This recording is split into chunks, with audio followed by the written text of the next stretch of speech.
Fever వచ్చినప్పుడు చాలామంది food విషయంలో నెగ్లెక్ట్ చేస్తూ ఉంటారు. లేకపోతే ఇది తింటే బావుంటుంది అది అని కొన్ని క్రేవింగ్స్ కూడా ఉండిద్ది. అవును. సో, ఏవి పడితే అవి తినేస్తుంటారు. బట్ అలాంటి టైంలో ఎలాంటి ఫుడ్ తీసుకోవాలంటారు? రైట్. చాలామంది క్వెషన్ ఏంటంటే హ్మ్. ఫీవర్‌లో ఏం ఫుడ్ తీసుకోవాలి? అవును. దీనికంటే ముందు మనం ఆలోచించాల్సింది అసలు ఫీవర్‌లో ఎందుకు ఆకలి చనిపోతుంది?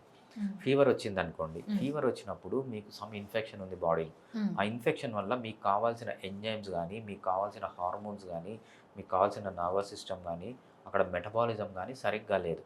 ఎప్పుడైతే ఈ మెటబాలిజం అనేది సరిగ్గా లేదో, అప్పుడు మీ బాడీ చెప్తుందనమాట. నా మెటబాలిజం సరిగ్గా లేదు. నాకు కొంచెం రెస్ట్ ఇయ్యి. నువ్వు తినడం ఆపేయి అని బాడీ ఓకే. చెప్తుందనమాట. హ్మ్. సో, బాడీ చెప్పినప్పుడు ఆకలి తగ్గిపోతుంది మనకు. దాని ప్రకారం మనము ఆకలేసినప్పుడే తినడం అనేది మంచిది. కొన్ని కండిషన్స్‌లో తప్పితే. మనం ఆకలేయకున్నా గూడా తిన్నాము అంటే ఫోర్స్ చేస్తుంటారనమాట. మా ఇంట్లో మా పాప అవును. ఉంది. సో, ఫిఫ్త్ క్లాస్ ఉంటుందనమాట. తనకు అప్పుడప్పుడు ఫీవర్ వస్తుంటుంది. ఫీవర్ వస్తే నేనేం పట్టించుకోను. నీకు ఆకలేయట్లేదా తినొద్దు.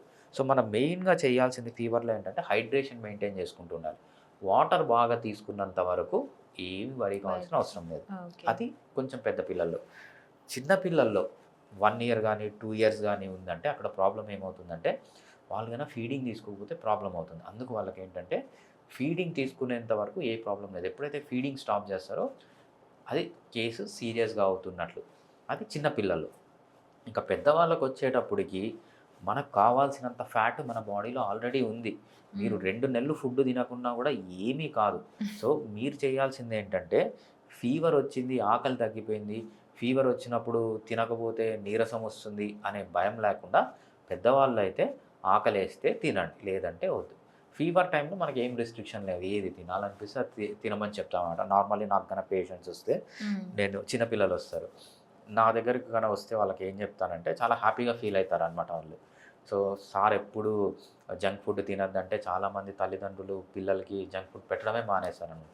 నా దగ్గరికి పిల్లలొస్తే ఏం జెప్తానంటే, సో, మరీ జంక్ ఫుడ్ గాకుండా సో, వాళ్ళకేదైనా బర్గర్ తినాలనిపించింది ఫీవర్ వచ్చినప్పుడు తినిపించండి. హ్మ్. బట్ షుగర్స్ మాత్రం పెట్టొద్దని పెట్టొద్దు. జెప్తాననమాట. ఓకే. సో, బర్గరు, పిజ్జాలు ఫీవర్ ఏదైనా వచ్చిన టైంలో కొంచెం నాన్ వెజ్ అవాయిడ్ చేయమంటారు.